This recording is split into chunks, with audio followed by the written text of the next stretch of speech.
Bé, doncs, moltes gràcies per convidar-me avui.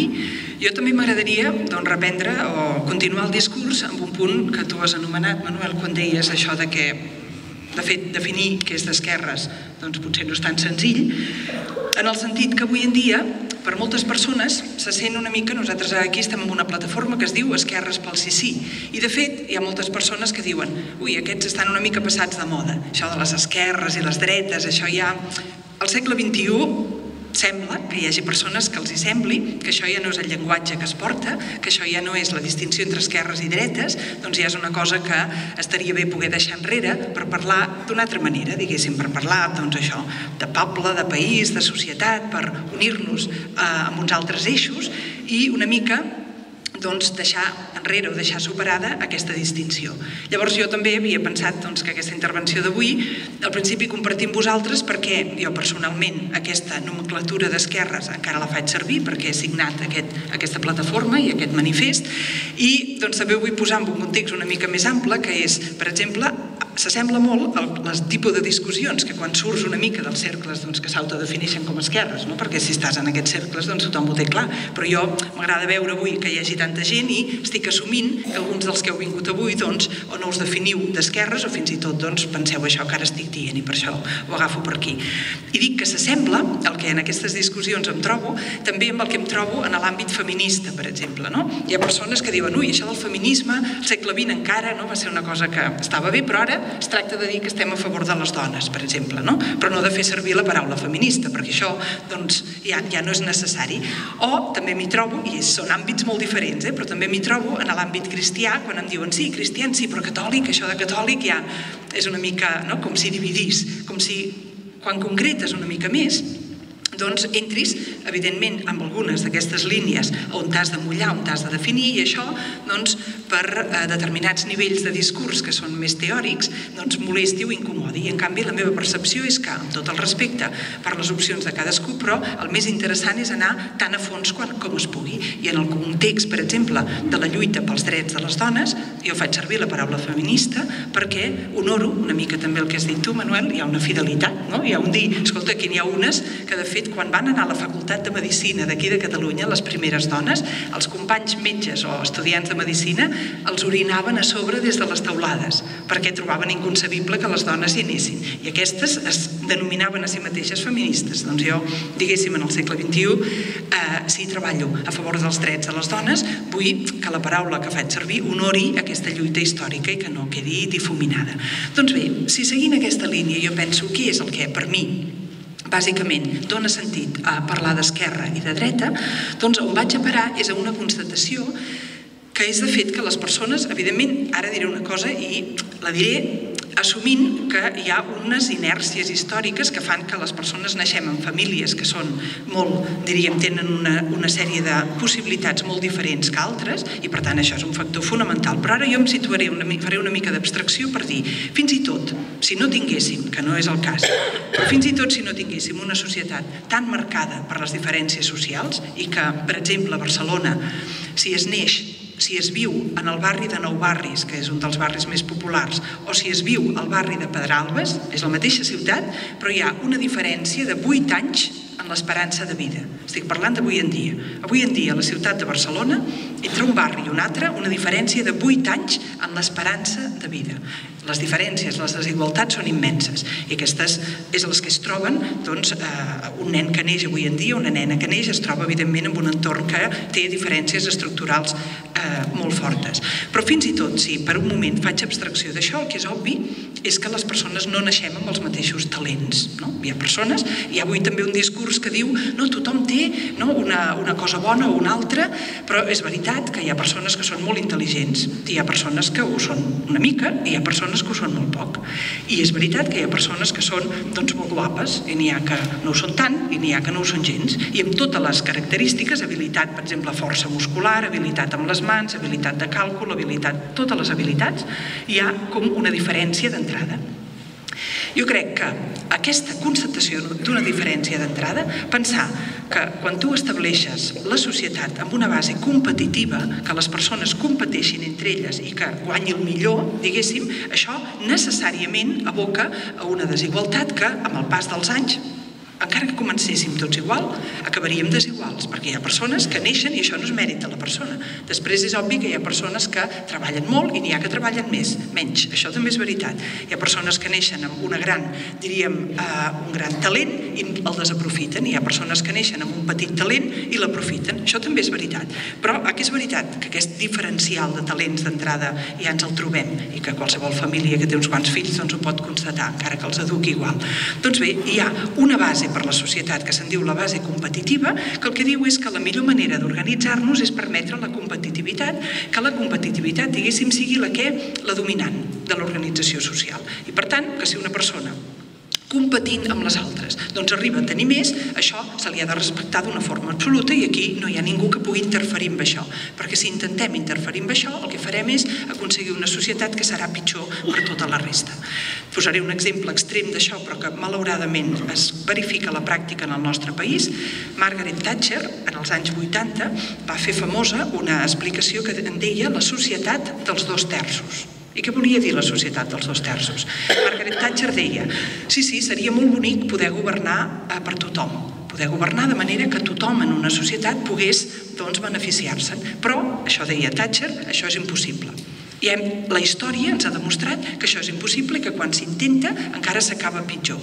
Per tant, i segueixo citant amb ella, el que hem de fer és governar per 2/3 de la societat. No deia deixar uns quants a fora. Jo, des de la meva convicció cristiana, només que una persona, i crec que des d'una convicció d'esquerra s'ha de dir igual, només que una sola persona, pensar un sistema que, diríem, no amb la seva realització pràctica, sinó que per definició ja deixa algú a fora, ni que fos una sola persona, jo crec que això és inacceptable, òbviament. Però és que no parlem d'una sola persona, ni d'un %, ni d'un 10%. Estem parlant, d'acord amb aquesta que se'n diu ideologia neoliberal, estem parlant d'un terç, és a dir, 33% de la població que tu ja acceptes d'entrada que pugui quedar marginada, que pugui quedar en una situació de risc d'exclusió o d'exclusió a la pràctica.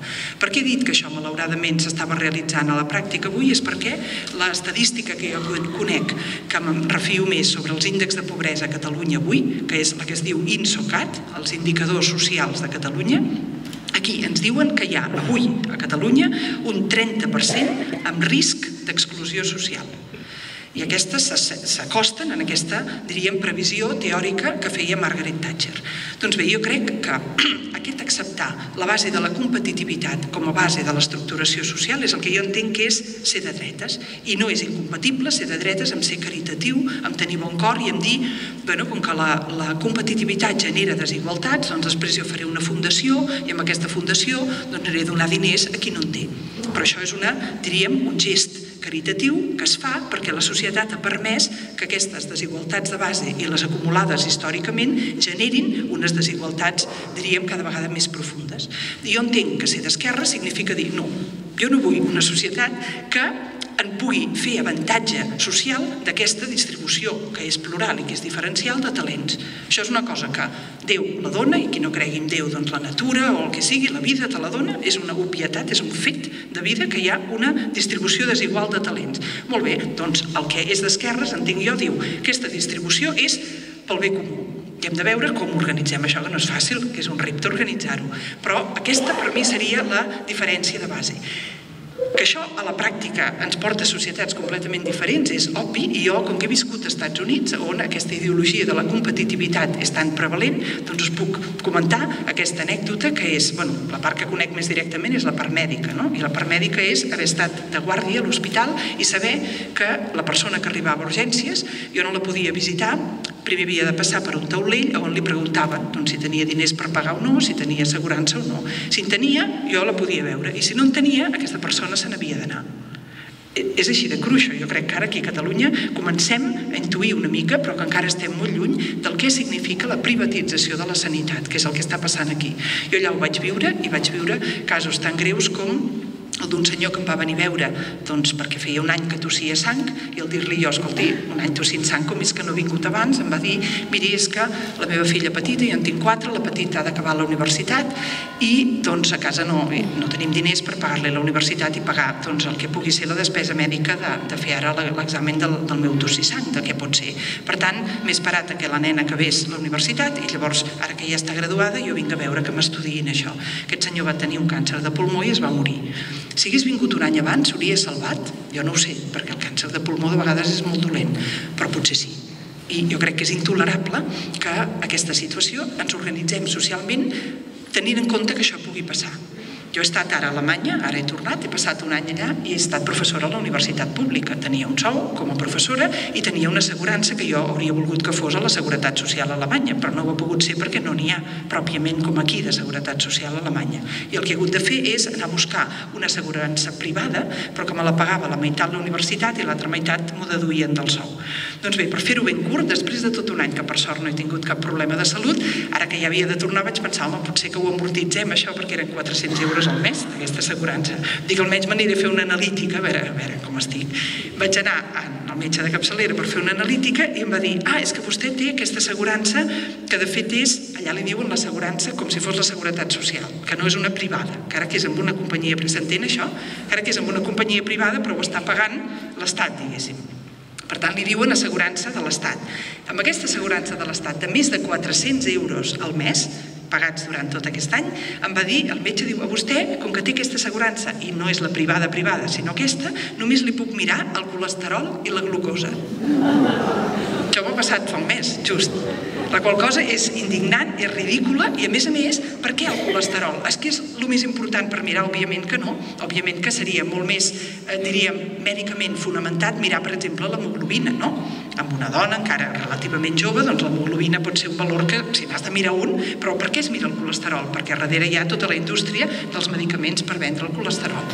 Això és com un exemple concret, però tornant amb això que deia del què és per mi, en paraules ben senzilles, això d'esquerres i per què utilitzo aquesta paraula i la impulso, això que us he dit de la competitivitat, la cosa bàsica, em sembla que és el que distingeix d'una forma més senzilla i més realista la diferència. Però a més, jo aquest mot anticapitalista també l'he fonamentat en una crítica ètica, que ara no tindré temps de fer, però que aprofito per dir que hi ha un llibre que es titula així, Crítica ètica al capitalisme, i el títol és a les nostres mans. Aquest és un llibre que va sortir aquest any passat i que és on jo explico amb exemples i d'una forma que ara no podré fer-ho, què vol dir per mi ser anticapitalista. I bàsicament, diríem, la crítica és en 3 punts. El primer punt d'aquesta crítica és la fal·làcia de la llibertat capitalista. Hi ha persones que diuen, molt bé, capitalisme i socialisme. No, Manuel parlava de socialisme, aquests són els que, com que no es pot tenir a la vegada llibertat i igualtat, que seria ideal, seria estupendo que poguéssim tenir llibertat màxima i igualtat màxima, però com que això se suposa que no es pot, hi ha una gent que diuen, doncs jo, entre llibertat i igualtat, prefereixo sacrificar una mica de llibertat per mantenir la igualtat. I aquests serien els socialistes o comunistes. I n'hi ha uns altres que diuen, no, jo si no podem tenir llibertat i igualtat al màxim, jo prefereixo sacrificar una mica d'igualtat per tenir més llibertat. Anem bé de moment? Doncs bé, i aquests serien, suposadament, els capitalistes. Doncs jo, si el capitalisme fos de veritat el defensor de la llibertat, jo seria capitalista, perquè jo crec que la llibertat és un valor que no es pot retallar, ni jo vull ajudar a crear una societat que el pugui retallar. Però és que jo crec que a la història i avui en dia, això que en diem capitalisme, de defensor de la llibertat de tots, no n'ha tingut res. I que el que passa en realitat és que on el capitalisme diu defensem la llibertat, si parléssim amb honestedat i amb veritat hauríem de dir, tregui la paraula llibertat d'aquí, posi la paraula privilegi, és a dir, la llibertat d'uns pocs. Aleshores sí que em quadra amb la història i amb el que passa avui. Només un exemple molt breu, a l'inici del capitalisme, que us sona això de l'etapa proteccionista del capitalisme? Això seria quan el capitalisme es dedicava a posar arancels, a posar taxes perquè els productes nacionals, anomenats així, però que eren d'empreses privades, però que eren molt importants en aquell país, els productes nacionals no entressin en competició competició amb productes que vinguessin de fora. Això se li diu etapa proteccionista. Doncs les paraules ens traeixen. Com és que diem etapa proteccionista amb una etapa on es protegien aquests productes que fabricaven uns determinats industrials i, en canvi, els treballadors que fabricaven aquests productes, que eren la majoria de la població, en aquesta etapa mal anomenada proteccionista, estaven desprotegits completament. Us sona qui és Isabel Cincores? Us sona aquest nom? Això ara és el nom d'un musical que Miquel Estrovell, em penso que es diu, va fer, jo el vaig poder veure a Figueres. Isabel Cincores és una de les primeres sindicalistes catalanes que es diu així i s'anomena així, Isabel Cincores, perquè es va passar tota la vida, i això és a la Catalunya de finals del segle XIX, es va passar tota la vida lluitant perquè els nens i les nenes a la fàbrica no treballessin més de 5 hores. Per això li diuen Isabel Cincores. I feien, a més, els nens el torn de nit. El de dia també, però el de nit també treballaven. Com podem encara avui fer servir la paraula proteccionista o estat proteccionista per un estat que el que feia era deixar a les criatures en aquesta situació de desprotecció? Això traeix el que estava dient, que la mentida o la fal·làcia de la llibertat capitalista és fer servir la paraula llibertat, que a tots ens emociona i crec que ho ha de seguir fent, on en realitat parla de privilegi. I a més, fer servir aquesta idea de que el capitalisme no regula i vol que l'Estat no s'hi fiqui, quan en realitat al llarg de la història i avui el capitalisme el que fa és demanar a l'Estat que reguli i que reguli molt, però que reguli certes coses i deixi de regular certes altres coses. També breument, perquè no, però us sembla bé que continuï amb això? Doncs un exemple és això que ara hi ha hagut un vídeo d'aquests companys que es diuen Cafè amb llet, que són l'Albano Dante i la Marta Sibina, jo us ho recomano que mireu a la xarxa aquest vídeo. És un vídeo on ells parlen d'un tema que ells també i d'altres, ja fa temps que en parlem, que és, jo li dic TAFTA, ells li diuen TIPS, el nom és igual, és un tractat de lliure comerç que s'està negociant entre Estats Units i la Unió Europea.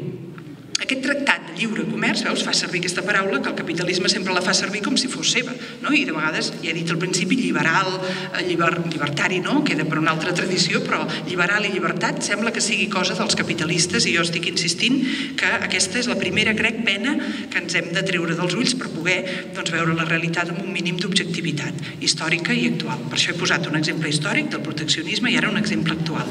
Això que està passant, aquest tractat que s'està negociant, és un tractat que si s'aprova, i ja estem a la 4ª ronda de negociacions, un tractat entre Estats Units i la Unió Europea, que es diu de lliure comerç.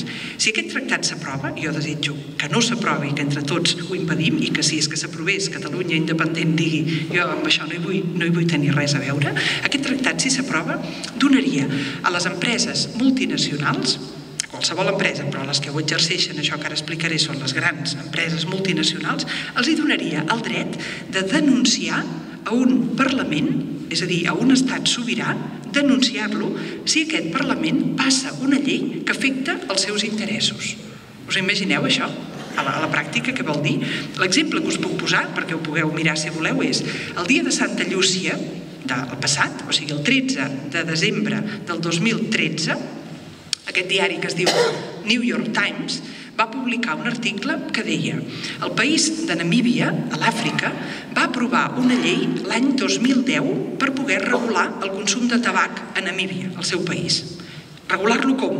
Doncs com aquí el regulem, que vol dir que el tabac, com es diuen, els paquets de tabac posi fumar mata i després que hi hagi una limitació dels anuncis, que hi hagi una sèrie de, diríem, intents de disminuir una miqueta el consum de tabac. Per què ho va fer Namíbia això? Perquè les grans tabacaleres ara es troben amb què ha disminuït el seu mercat en els països industrialitzats i estan obrint mercats, sobretot a l'Àfrica subsahariana i a la Xina. I en aquests països, de l'Àfrica subsahariana i la Xina, sobretot s'extén en les persones adolescents, en els adolescents i sobretot amb les nenes, amb les dones adolescents. Namíbia van decidir que era un problema i que volien intentar ajudar que això no s'extengués tant. Doncs en principi van fer una deliberació parlamentària positiva i a favor d'una cosa bona pel país. Molt bé, doncs van passar aquesta llei, això és el que informava el New York Times, van passar la llei i la notícia del New York Times era, la van passar el 2010, ara estem al 2013 i la llei encara no s'ha aplicat. I per què no s'ha aplicat? Perquè l'endemà que passessin la llei, una companyia tabacalera que es diu Philip Morris va denunciar el govern de Namíbia. I el va denunciar perquè va dir que aquesta llei afectaria els seus interessos. O clar que els afectarà, si tu intentes limitar el consum de tabac. Però com pot ser? En virtut de què va fer la denúncia? Doncs va fer la denúncia en virtut d'un tractat bilateral que hi havia entre Estats Units i el país de Namíbia i que havia estat auspiciat, que havia estat impulsat per una altra organització que es diu l'Organització Mundial del Comerç. I aquesta organització es va fundar l'any 1994 i l'any 1994 és després de l'any 1989, que és quan va caure el mur de Berlín. Se suposa que l'any 1989 s'ha acabat el comunisme i ara tot és capitalisme. Ha guanyat el capitalisme i per tot el món hi ha el capitalisme globalitzador, que es diu. Per tant, hauríem de tenir un sistema econòmic que no posa normes i que deixa que l'economia funcioni sola, amb allò que diuen la mà invisible, i que, mira, la competitivitat que us he dit al principi, això sí que el capitalisme sempre ho ha admès, que és competitiu, això no se n'amaga, però després parla de que no regula. I per tant, la competència, això sol per mi ja és salvatge, perquè ja us he dit que les persones naixem amb talents diferents, i si tu poses tothom a competir, doncs imagina que tu diguessis a taula: mireu, la família, traiem el menjar a taula i els nens que es barallin i que qui guanyi s'ho mengi tot i els altres que no mengin. Bé, doncs és una comparació òbvia. Però, a més, això que us dic de què no regula. Doncs en aquest moment de capitalisme globalitzador és quan resulta que surt aquesta Organització Mundial del Comerç, que el que fa és regular, que el que fa és fer pactes que impedeixin aquesta llibertat, diríem, de tots els agents econòmics, que són, per una banda, les empreses, però per una altra els treballadors i treballadores, i per una altra els polítics i les polítiques i la ciutadania. Tots aquests actors polítics no estan tractats, o tots aquests actors econòmics no estan tractats amb igualtat. N'hi ha uns que se'ls permet marge lliure d'acció, n'hi ha uns altres que cada vegada en el món contemporani que en diem capitalisme globalitzador, cada vegada es regula més. Per exemple, els immigrants, les fronteres. És part del mercat, és part d'aquesta oferta i demanda, quants treballadors hi ha i en quines condicions estan disposats a treballar. Si tu això ho regules amb lleis, tu estàs interferint amb el que se'n diu l'economia i el mercat. No sé, m'he explicat amb aquest punt? Que era aquest de la llibertat, la meva crítica a la llibertat com una cosa pròpia del capitalisme. El segon punt, i ho faig molt ràpid, de crítica, i per això l'anticapitalisme em sembla fonamental per construir una societat que pugui ser justa, és la crítica al màxim benefici. És a dir, a pensar que la millor manera que podem organitzar l'economia és en funció de que cadascú procuri el seu màxim benefici. Això, òbviament, ens porta a problemes de competitivitat, que ja he dit abans, però també problemes de sostenibilitat o problemes d'una cosa que avui en dia se'n diu obsolescència programada, que vol dir que avui en dia es fabriquen objectes que es podrien fabricar molt més bons i que duressin molt més, però això no interessa perquè, si ho fessis així, doncs tindries menys negoci. I l'exemple que s'acostuma a posar és el de les impressores. No sé si us ha passat mai amb les impressores, que et funcionen la mar de bé i un dia, puf, ja no imprimeixen més. S'ha espatllat la impressora i la portes a arreglar i et diuen: ui, li costarà més arreglar-la que comprar-ne una de nova. I llavors, quan compres una de nova, amb la qual cosa ja tenim un paquet més de plàstics, diguéssim, engruixir aquesta contaminació a nivell global, però a més resulta que algunes d'aquestes impressores tenen un xip incorporat que els dona l'ordre, quan hi han imprès un determinat número de milers de fulls, diu que no funcioni més. O sigui que no és que s'hagi espatllat, és que aquesta impressora està dissenyada perquè tingui una vida determinada i no més. I el mateix amb altres productes. Això, econòmicament, em sembla que és absurd i crec que ningú pot justificar un sistema econòmic que tingui incorporat aquest mecanisme d'obsolescència programada. Però encara hi ha més. Quan jo parlava d'això del màxim benefici del capitalisme, ho vaig fer una vegada a Valladolid. Hi havia un amic meu que era, en aquell moment, el degà de la Facultat d'Econòmiques. I ell em va dir: Teresa, estàs passada de moda. Perquè això del màxim benefici, diu, ara ja no ho portem. Els economistes parlem d'una cosa que es diu el cost d'oportunitat.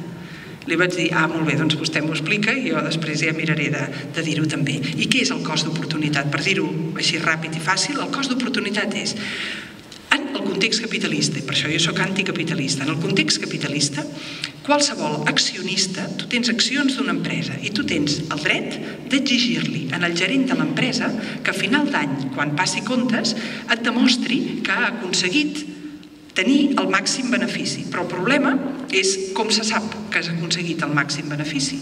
Tu pots saber a final d'any, quan es passen comptes, que has tingut benefici. Això està clar. Si ha entrat més del que ha sortit, has tingut benefici. O has tingut pèrdua. Ha entrat menys del que ha sortit, això està clar. Però si has tingut benefici, com ho sabem que has tingut el màxim benefici? Doncs bé, per obviar aquest problema s'han inventat això del cost d'oportunitat. I el cost d'oportunitat és dir, qualsevol accionista pot exigir-li al gerent de l'empresa a final d'any que li demostri que el benefici que ha obtingut és igual o superior al benefici que hauria obtingut si la fàbrica d'aquella empresa, en lloc de tenir-la a Valls, la tingués al país del món que tingui menys drets socials. Això és el cost d'oportunitat. Aquest càlcul vol dir que si un diu, home, jo a la meva empresa fabrico una cosa que la venem a Valls, llavors és lògic que l'empresa la tingui a Valls, perquè ho venem a Valls. Sembla lògic perquè si tu has d'endur al Vietnam i tornar-ho a portar, això et costarà una mica, però aquest càlcul s'ha de fer. Tu has de fer el càlcul que si tu l'empresa te l'emportes al Vietnam i has de traslladar els materials cap allà i els productes manufacturats després cap aquí, si això et costaria més o menys, i si et surt que et costaria menys, estàs obligat, per aquest sistema econòmic, obligat a traslladar la fàbrica al Vietnam.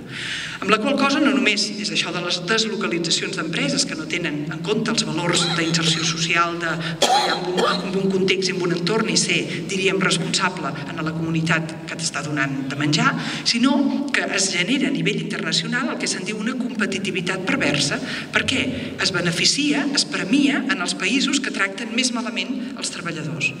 En els que tenen menys drets laborals, en els que els hi paguen els sous més baixos als treballadors, allà és on hi van les empreses. I no només els drets als treballadors, sinó també els del medi ambient. Quan tu tens en un país que es contamina sense haver de pagar multes i no hi ha taxes per contaminació ambiental, això també redueix els costos de producció. Per tant, els països del món que més malament tracten l'entorn i que més malament tracten en els treballadors i treballadores són on aquestes empreses es van a situar i es crea una espiral perversa. Doncs aquest és el meu segon motiu per ser anticapitalista i no només per ser-ho de forma testimonial, sinó per considerar que el capitalisme va en contra de l'ètica. I el tercer punt és el punt que, si ara ho faig amb el Manuel, si m'ho permets, si jo fos una empresària capitalista, jo en el Manuel o Manel, com és igual, Manuel, en el Manuel li podria fer un contracte, jo li puc fer en el capitalisme amb ell un contracte en virtut del qual jo, per la seva feina, per la feina que ell fa, jo guanyi 1.000 euros i amb ell n'hi pagui un. Això en el capitalisme no hi ha res que em digui que no ho puc fer. Al contrari, que em dirien, felicitats, no? La felicito perquè això és el que tots intentem fer. Però l'any que ve procuri amb la seva feina guanyar-ne 2.000 i pagar-n'hi mig. A veure si se'n surt. Això que tothom ha explicat així, dius, això és una explotació, això és indigne i jo no vull un món que sigui així. Bueno, doncs ja s'ho pensaran, perquè el món capitalista, això és el que s'ensenya a les escoles de negoci i això els hi vaig dir als empresaris. No vull dir que això és el que fan tots els empresaris, explotar. Però és que el sistema capitalista està basat en que això sigui possible. I no només sigui possible, en que això sigui estimulat, que això sigui, i si pot ser, doncs si hi ha massa contestació social, te'n vas a fer-ho a Bangladesh, que se'n recorden quan va passar allò que es van morir aquells treballadors d'aquella empresa textil? Doncs els diferencials que hi havia entre el guany i el que pagaven no són massa diferents que això que acabo d'explicar aquí. Però jo crec que la crítica ha d'anar una mica més a fons, i aquí doncs també m'acosto amb el que deia abans en Manuel, perquè no és un tema només quantitatiu, no és un tema només de dir, va, 1.001 a tothom li ha de semblar exagerat, no? Anem a pactar a veure quin seria el diferencial que ja estaríem d'acord que és tolerable o que és humà. Evidentment que és molt millor tenir un diferencial molt menor, però el problema és una mica més a fons. I el problema que va més a fons és dir, no és només un problema quantitatiu. Jo no ho he dit avui, però jo crec que, diguéssim, jo no estic en contra de la propietat privada, encara que sigui anticapitalista. Jo el que estic en contra, com jo crec que la majoria d'anticapitalistes, és de la propietat privada, per exemple, dels recursos estratègics d'un país. Jo no vull que l'aigua, aquí a Valls l'aigua, qui la té? Sorea, que és una empresa que tenim externalitzat el servei d'aigua. Bueno, doncs jo estic en contra d'això. D'aquí, de Barcelona i d'on sigui. L'aigua, l'aixeta, no es pot deixar en mans privades perquè si tanquen l'aixeta ja sabem què passa, no? Ni l'aigua ni cap dels recursos estratègics, ni tampoc es pot deixar en mans privades. Jo crec que el model econòmic que jo m'imagino és un model on la producció me la imagino en unitats cooperatives i en unitats cooperatives relativament petites. I això no es pot fer d'un dia per l'altre. Però això per què? Perquè, com deia, no estic en contra de la propietat privada i jo crec que seria bo que les persones poguessin tenir en propietat la casa on viuen i poguessin tenir en propietat propietat un medi de transport i poguessin tenir en propietat tot el que necessiten pel seu dia a dia. Però aquests objectes que tu tens en propietat i que jo crec que no hi ha cap dificultat en comprar i vendre, també jo crec que la societat que m'imagino és una societat on hi ha compra i venda i on hi ha mercat, i això no vol dir que sigui una societat capitalista, perquè molt abans del capitalisme de mercat ja n'hi havia i de sistemes d'intercanvi ja n'hi havia. Per tant, el capitalisme ja he definit per què el critico i és perquè manipula ningú a viure d'aquesta manera. Jo crec que això, qui vulgui, ja es posarà a viure d'aquesta manera, però no vull un estat que obligui a la gent a viure sense aquest mínim de propietat privada. Però un objecte que jo tinc en propietat, jo crec que el puc vendre i el puc comprar. Però la meva capacitat de treball, això no és un objecte que jo tinc en propietat. La meva capacitat de treball és indissociable de la meva dignitat com a persona. I si jo venc, mercadejo amb la meva capacitat de treball, i això és el que en aquest model de contracte estava passant, que hi havia una persona que tenia la seva capacitat de treball i jo li comprava aquesta capacitat de treball. Jo crec que això és mercadejar amb la dignitat de les persones i amb la persona mateixa. I per tant, la meva societat ideal és una societat on treballar junts no significa que jo compro la capacitat de treball de l'altra persona. Significa que treballem junts, que col·laborem i llavors ja veurem dels beneficis que tinguem quants li toquen a cadascú, depèn.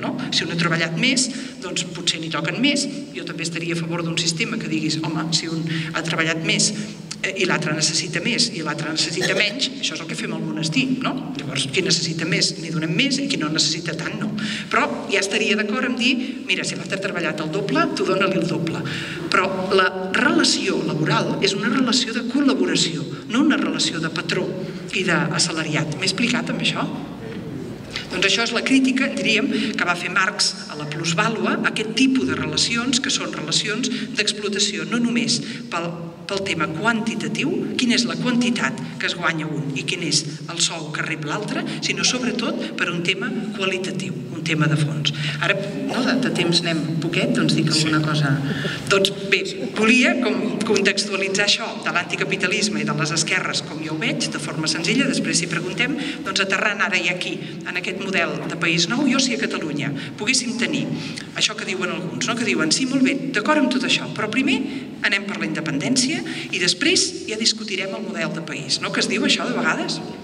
Si això es pogués fer, és a dir, si poguéssim tenir primer una independència neutra i després poguéssim discutir sense cap rèdit previ, sense que hi hagi coses que ens han lligat de mans, sense que no hi hagi, diríem, condicionants. Si això es pogués fer, jo diria, som-hi, quin problema hi ha, no? Primer la independència i després discutim del model de país. Però el problema és que això es diu així, però en realitat no és així. Que ara estem fent, i crec que ja ho hem vist, estem fent un procés cap a la independència on ja hi ha moltes decisions que s'estan prenent. Decisions, de moment, de tipus de quines aliances es van a buscar, decisions fins i tot d'aquesta nova Constitució, que quan siguem un país independent necessitem, aquesta nova Constitució com l'hem de fer? Que és que l'ha de fer algun bon despatx i després l'hem de votar tots? És molt diferent que si aquesta nova Constitució es fa amb uns debats des de la base on es pugui prendre plena consciència de quines són les modalitats de constitucions diferents i de quina manera es poden fer. Posaré amb això només un exemple molt curt i llavors ja acabaré. Hi ha una cosa que es diu avui en dia, us en recordeu quan els del 15M deien li diuen democràcia i no ho és, no? Tothom que hagi viscut la dictadura pot dir aquests no saben què és la dictadura, no? I clar que és una democràcia això, perquè una dictadura és molt diferent. Sí, clar, tenim una sèrie, diríem, de característiques que no tenen res a veure amb una dictadura. Però jo crec que continua sent vàlida aquest clam o aquest crit o aquesta denúncia. Li diuen democràcia i no ho és, per un tema que ara voldré també breument explicar què és. Es pot dir que nosaltres tenim un segrest del que se'n diu el poder constituent. I el poder constituent en una democràcia vol dir qui fa la Constitució, això ve donat del cel o ve donat d'un grup d'experts o qui legitima una Constitució que és el marc que necessitem per conviure junts. El marc del qual ens dotem per conviure junts es diu Constitució i la Constitució emana del poble en una democràcia i qui legitima la Constitució és el poble. Per això es diu que el poble té el poder constituent, perquè és el que constitueix aquesta Constitució. Però clar, el poder constituent és una cosa i el poder constituït és una altra. El poder constituït, què són? És el govern, són els ajuntaments, són els jutjats, són les diputacions si n'hi ha, són totes les estructures, els partits polítics, el poder constituït, són totes les estructures que fan real aquest poder, que en realitat és del poble, però el poble el té com un gerundi, no? Poder constituent, i l'altre, el constituït, és el que es pot verificar a la pràctica. Doncs bé, el que ha passat a Espanya i a totes les altres constitucions europees és que quan es vota la Constitució, encara que nosaltres fos en un context d'amenaces, etc., que això ho hem de parlar, però ara no és el punt, en el moment en què es vota la Constitució, s'exerceix, el poble exerceix el poder constituent, perquè realment, si el poble hagués dit no a la Constitució del 78, seria que no. Si no hi ha manipulació d'eleccions, que és una altra cosa, de referèndum en aquest cas. Si el poble diu no, és que no. I per tant, és un moment constituent fort. Però un cop s'ha votat aquesta Constitució, la mateixa Constitució diu que no es podrà convocar assemblea constituent, és a dir, que no es podrà convocar el mecanisme que fa que la Constitució es pugui canviar si no és des dels poders constituïts. És a dir, el Parlament o els ajuntaments o totes aquestes instàncies que han derivat la seva legitimitat del poble, però que ara han segrestat aquest poder constituent del poble. M'he explicat amb això? Per tant, això és el que per mi legitima que diguem és que li diuen democràcia i no ho és, perquè una democràcia és obvi que aquesta Constitució l'hem fet nosaltres i en el moment en què ens sembli oportú en parlem una altra vegada, i si hi ha una majoria que la vol d'una altra manera, aquí no hi ha poder constituït que pugui estar per sobre del poder constituent, perquè llavors això, aquest poder constituent, està exercint una forma de poder que n'hi haurem de dir oligarquia o no sé com, però no és una democràcia. Doncs això, hi ha alguna Constitució avui en dia al món que ho reconegui, això que estic dient ara? N'hi ha 3, que són 3 que no hem d'imitar, perquè jo crec que a Catalunya hem de fer el nostre propi procés i ho hem de fer a la catalana, però això no vol dir que no puguem aprendre d'altres processos que han passat en el món. A l'any 1999 s'aprova la Constitució nova de Venezuela i aquesta Constitució diu quan hi hagi un 15% del poble, de la gent del poble, no dels partits polítics, no del Parlament, de la gent del poble, que vulguin una assemblea constituent, això és el poble convoca l'assemblea constituent. Clar, no un individu o una individua, però un 15%. Ja n'hi ha prou per convocar-ho. Llavors es discuteix el que s'hagi de discutir. La Constitució del 2008, que és la Constitució d'Equador, diu que ha de ser un 12%. Amb un 12 ja en té prou. I la Constitució de Bolívia, que és del 2009, diu amb un 20%. Podem discutir quin és el percentatge, que és més pràctic o que és més adequat, però el que no pot ser, això és la meva opinió, el que no pot ser és que tinguem una Constitució que no reconegui el poder constituent del poble, que el bloquegi i que el substitueixi pel poder constituït. Per tant, aquest és, diríem, un exemple de quan fem aquest nou país, només que això, que ara he explicat del constituït i el constituent, ja hi hagi una Constitució que això no ho tingui clar i que no ho inclogui, i hi hagi una Constitució que no tinguem uns fòrums per poder discutir això, doncs ens podríem trobar que votem una Constitució que encara ens retalla més la democràcia que la que tenim ara en el nou país. I això no és ciència-ficció perquè, us en recordeu de la Constitució Europea? La Constitució Europea que va sortir que no perquè Holanda i França van votar que no, però Espanya va votar que sí, i País Basc i Catalunya també van votar que sí. El País Basc i Catalunya va sortir el sí amb menys, o sigui, hi havia gent més crítica, hi havia més gent que deia aquesta Constitució no ens convé, aquesta Constitució és antidemocràtica per totes aquestes coses, però eren una minoria. I per què eren una minoria? Home, ja fèiem reunions i debats com aquest, però no s'arriba a la majoria de la gent. Aquí a Valls quina població hi ha? Quants? 25? 25.000. I aquí quants som, més o menys? Doncs compteu els que falten, diguéssim. Com veieu què vull dir? Que no es pot dir que el poble decideixi i ja està, perquè abans de decidir depèn molt de qui hi ha al davant la preparació que es fa d'això. I si la preparació s'expliquen aquestes coses, això no vol dir que tu obliguis a la gent a decidir una cosa o una altra, no? Jo ara em puc aquí esgargamellar amb l'anticapitalisme i potser sortiu tots d'aquí dient bueno, però jo soc capitalista, però almenys haureu sentit una argumentació en contra del capitalisme. El mateix pel que fa a les dretes i a les esquerres, el mateix pel que fa al poder constituent i a la democràcia radical, i podríem parlar de democràcia participativa i de moltes altres coses.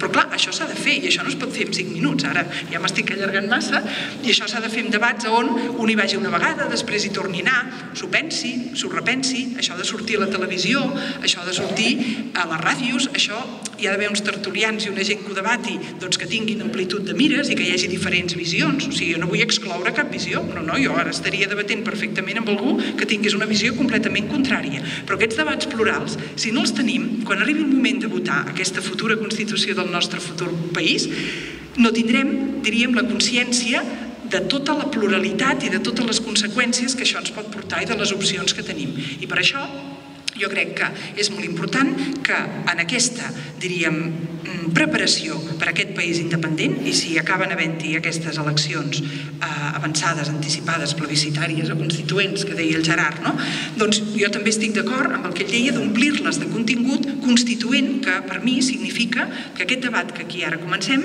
el fem tan present i tan profund com puguem, i que això ens porti a poder elegir en aquestes eleccions no només en funció de si el partit que votem vol la independència o no la vol, sinó de quina manera hi vol arribar a aquesta independència. Doncs moltes gràcies.